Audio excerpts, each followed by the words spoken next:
ঢাকা রাজধানীর একটা ঘটনা শুনলাম ভাইরা আমার। আল্লাহর এক বান্দা, কোটি কোটি টাকার বিজনেস, গুলশান বনানীর মতো জায়গায় বাড়ি, ঢাকা রাজধানীতে বসবাস করে সে হজ্জের সফরে রওনা হবে। ওনার বাড়ির একটা কাজের বুয়া সে ডাক দেয়া কয়, স্যার কোথায় যাইবেন? কয় আল্লাহ কবুল করলে ইনশাআল্লাহ হজে যাব। সুবহানাল্লাহ।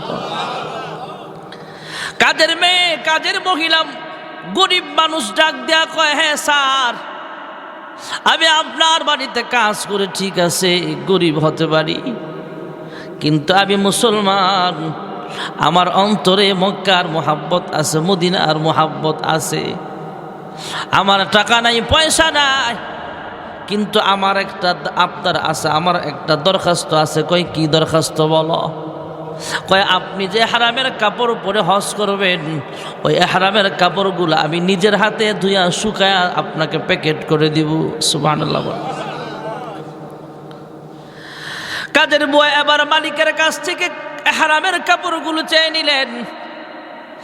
হারামের কাপড়গুলো সুন্দর করে সাবান দিয়া ধয়, সাবান দিয়া যখন ধুইতেছে, এই হাত দিয়া হারামের কাপড়গুলো স্পর্শ করে আর আল্লাহকে মনে মনে ডাক দেয়, হ্যাঁ পরওয়ারদিগার আলম, আমার পয়সা নাই, টাকা নাই, মক্কা মদিনা থেকে প্রায় ৬,০০০ কিলোমিটার দূরের মানুষ আমি।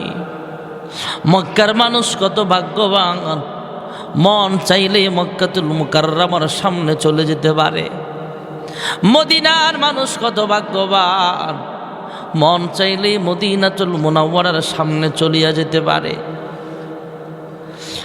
হে পরওয়ারদিগার আলম, আমি কপাল পোড়া ৬,০০০ কিলোমিটার দূরের মানুষ, আবার একজন মালিকের কর্মচারী, কাজের বুয়া, আমার টাকা নাই, পয়সা নাই, যাওয়ার মতো তৌফিক নাই, তবে আমার হাতের ছোঁয়া লাগছে যে হারামের কাপড়ই, এই হারামের কাপড়টা আমার মালিক পরবে আর বাইতুল্লাহ সফর করবে। আয় আল্লাহ, আমার হাতের স্পর্শটা বাইতুল্লাহ পাঠায়া দিলাম। সুবহানাল্লাহ। কেমন আবেগ! কাপড় ধুই, হঠাৎ করে কাপড় ধুইয়া প্যাকেট কইরা দিয়া দিলেন। কয়েকদিনের মধ্যে আল্লাহর বান্দি মালিকের কাছে আইজা বলে, হ্যাঁ মালিক, আমার বাড়ি অনেক দূরে, শেরপুর বা রংপুর অনেক দূরে বাড়ি। ডাক দিয়া কয়, হে কাজের মালিক, হ্যাঁ স্যার আমি আপনার কাছে ১.৫ থেকে ২ মাসের ছুটি চাই। মালিক ডাক দিয়া কয়, আমার ইচ্ছে ছিল প্রায় ১৫ দিন পর ফ্লাইট হবে আমার, আমি আল্লাহর ঘরের জিয়ারতে যাব, তোমাদেরকে নিয়া মাল সামানা প্যাকেট করে দিবা, বাড়ি থেকে বের হওয়ার সময় তোমাদের কিনে আমি আল্লাহর কাছে একটা দোয়া করব। এই আশাটা পূরণ হইল না, তুমি যদি ছুটিতে চলে যাও আমি কারে নিয়ে দোয়া করব? কাজের বুয়া ডাক দিয়া কয়, হ্যাঁ মালিক, আমাকে ছুটি দিতেই হবে, আমার বিশেষ একটা জরুরি কাজ আছে। বাড়ির মালিক ডাক দেয়, আমি যেহেতু হজ্জের সফরে চলেই যাব, যাও যাও তুমি ছুটি নিয়ে যাও, তোমার যে কাজ আছে কাজ সাইরা আসো। ওই কোটিপতি ওলামায়ে কেরামদেরকে ঘটনা শোনায়। কোটিপতি বলে, নির্দিষ্ট সময় অনুযায়ী আমি হজ্জের সফরে রওনা হলাম, বিমানের টিকিট কাইটা বিমান দিয়া জেদ্দা এয়ারপোর্ট, সেখান থেকে মক্কাতুল মুকাররমায় পৌঁছিয়া গেলাম। আমরা যখন মক্কায় গেলাম তখন ফজরের একটু আগে আমরা সেখানে পৌঁছিয়া গেলাম, অনেক রজনী। আমাদের মুআল্লিম সাহেব বলতেছে, প্রত্যেকে সাময়িকের জন্য একটু রেস্ট নেন, কিন্তু ঘুমায়েন না। একটু পরে ফজরের আজানের পর আমরা মসজিদে যাব, নামাজ আদায় করব, আমরা উমরার কার্যক্রমটা সেরে নিব। মুআল্লিমের কথা অনুযায়ী কোটিপতি সহ সমস্ত লোকেরা 2 তলায় বা 3 তলায় তাদের রুম ভাড়া করা হয়েছে। সেখান থেকে ফজরের সময় নামলেন, ফজরের নামাজ পড়লেন হেরেম শরীফে। ফজরের নামাজ পড়ে আল্লাহর ঘর তোয়াফ করতেছে। সুবহানাল্লাহ। কোন সাহেল সে লাগা দে মুঝে ইশকো কো সফিনা, साहिल से लगा दे मुझे इश्क़ों को सफीना, दिखला दे मुझे मंजर मक्का व मदीना। বাড়ির মালিক কোটিপতি আবার হজ্জের সফর করবে। ফজরের নামাজ পড়ে তোয়াফ করতেছেন। উনি নিজেই বলেন যে ওনারা তোয়াফ করতেছিলেন, তোয়াফের ফাঁকে হঠাৎ করে তাকায় দেখি একজন মহিলা, বৃদ্ধা মহিলা, অসুস্থ মানুষ আল্লাহর ঘর তোয়াফ করতেছে হুইল চেয়ারে বইসা। আর ওনার পিছনে পিছনে আরেকজন হুইল চেয়ারটা ধাক্কায় ধাক্কায় নিয়ে যায়। তবে পিছন থেকে মনে হয় আমার বাড়ির কাজের বুয়ার মতো দেখা যায়। সুবহানাল্লাহ। কোটি কোটি টাকার মালিক, সে মনকে বলে হ্যাঁ মন, কাজের বুয়া তো আমার থেকে 2 মাসের ছুটি নিয়ে বাড়িতে চলে গেছে, আর আজকে না তুই হজ করতে আইলা, বারবার মহিলাদের দিকে তোমার কেন নজর যায়? বলে হুজুর, এরপরও আমার চোখটা শুধু তার দিকে যায়, কারণ তাকে আমার বাড়ির কাজের মেয়ের মতো মনে হয়। এরপরে বারবার তার দিকে নজর যায়, কাজের বুয়ার মতো মনে হয়। এই জন্য আমি দ্রুত হাইটা ওই কাজের বুয়া যেই হুইল চেয়ার ঠেলতেছে তার সামনের দিকে গেলাম। সামনের দিকে যা চেহারা ঘুরায় তাকায় দেখি আসলে আমি 100% শিওর হয়ে গেলাম, আমি নিশ্চিত হয়ে গেলাম সে আমার বাড়ির কাজের বুয়া। সুবহানাল্লাহ। তাওয়াফ করতেছে আর ডাক দিয়া বলে, কে তুমি? তোমারে আমি চিনতে ভুল করি নাই, তুমি কেমনে আসলা? কয় কবে আইছো? কয় 1 সপ্তাহ আগে আইছি। সুবহানাল্লাহ। কুটিপতি ডাক দিয়া কয় আমি আইলাম কালকা, তুমি আইলে 1 সপ্তাহ আগে, কেমনে আইছো? কয় সামনে হাঁটেন। কয় সামনে হাঁটেন। কয় আমি তো হুইল চেয়ার ঠেলতেছি, ইনিও হজ করতেছেন, আমিও হজ করতেছি। হ্যাঁ, আমার বাড়ির মালিক আপনি বাংলাদেশের বাড়ির মালিক হতে পারেন, কিন্তু এই ঘরের মালিক জোরে বলেন কে? হাঁটেন হাঁটেন, তোয়াফ করতে থাকেন, সামনে অনেক কথা হবে। জিজ্ঞেস করে কবে আসলা? 1 সপ্তাহ আগেই আসলাম। কেমনে আসলা? কয় সামনে সময় আছে, সব কিছু বলার সময় হবে, কারণ আমি একটা ডিউটিতে আছি, ওই বৃদ্ধা মহিলাকে হুইল চেয়ার ঠেলতে ঠেলতে হজ করাইতেছি। জোরে কোন সুবহানাল্লাহ। তোয়াফ শেষ করে আবার এই কাজের বুয়ার বৃদ্ধা মহিলার পিছনে পিছনে আল্লাহর বান্দা যায়। যাইতে যাইতে তাকায় দেখে এই কোটিপতি যে বিল্ডিংয়ে আশ্রয় নিয়েছে, হোটেল ভাড়া নিয়েছে, ওই বিল্ডিংয়ের 2 তলায় সে উঠছে। সুবহানাল্লাহ। কন্যা কয় আরে আমি তো এই বিল্ডিংয়ের 3 তলায় আছি, তাড়াতাড়ি কও কেমনে আইলা আল্লাহর ঘরে? কয় আগে যাই, রুমে যাই, এরপরে আপনার কাছে বিস্তারিত আলোচনা হবে। কাজের বুয়া এবার তার যে হুইল চেয়ার যে বৃদ্ধা মহিলার ধাক্কাইতেছে, এই মহিলাকে রুমে পৌঁছায়া দিয়া ওই ওনার বাংলাদেশের মালিক তথা কাজের যে বাসার মধ্যে কাজ করে ওই বাড়ির মালিকের সাথে দেখা করতে গেলেন। বাড়ির মালিক ডাক দিয়া কয়, তুমি আমার কাজের বুয়া, আমার ঘরে চাকরানি করো, মাসে 1500-2000 টাকা বেতন পাও, তুমি আমার আগে কেমনে আইলা আল্লাহর ঘরে? জোরে কোন সুবহানাল্লাহ। সাহেল সে লাগা দে মুঝে ইশক কো সফিনা, साहिल से लगा दे मुझे इश्क को सफीना, दिखला दे मुझे मंजर मक्का ও মদিনা। কাজের বুয়া ডাক দিয়া কয়, হ্যাঁ আমার মালিক শুনেন, আমি যখন আপনার হারামের কাপড় ধুইতেছিলাম তখন মনে মনে আল্লাহর কাছে অনেক দোয়া করতেছিলাম, আয় আল্লাহ, হে কাবার মালিক, আমার মালিক হজ করতে যাবে, আমি গরিব বলে তোমার ঘর দেখার মতো সৌভাগ্য কি আমার হবে না? আয় আল্লাহ, গরিব হতে পারি কিন্তু আমার মন মক্কার জন্য কান্দে, মদিনার জন্য কান্দে। আয় আল্লাহ, এ হারামের কাপড়টা ধুইয়া দিলাম, আমার হাতের ছোঁয়াটা আমার মালিকের মাধ্যমে কাবায় পাঠাইয়া দিলাম, এ হারামের কাপড় ধুইয়া দিলাম, এই বরকতে তুমি আমারে মক্কা মদিনার মেহমান বানায় নিও। সুবহানাল্লাহ। জোরে কর। আমার মুনিব শুনেন, এরপরে আমি দোয়া করতে করতে হঠাৎ করে আপনার কাছে যখন ছুটি চাইলাম, একটা কারণ ছিল। কয় কি কারণ? ঢাকা গুলশান বনানী অথবা ধানমন্ডিতে বসবাস করে কোটিপতি, স্বামী ইঞ্জিনিয়ার, বউটা উঁচু লেভেলের একজন শিক্ষিতা মহিলা, বৃদ্ধ হয়ে গেছে, অসুস্থ হয়ে গেছে, দুজন হজ করার জন্য পাসপোর্ট জমা দিয়েছে।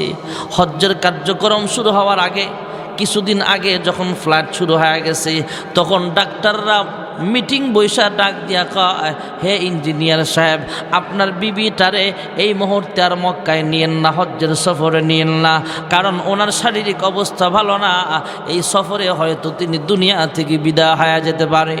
এই খবর যখন এই মহিলার কানে আসলো, ওই কোটিপতি মহিলা ডাক দিয়া কয়, আমি আল্লাহর ঘরে যাব, যদি আমার মরণ চলে আসে এই মরণটা আমাকে জান্নাতে নিয়ে যাবে। যেরকম সুবহানাল্লাহ,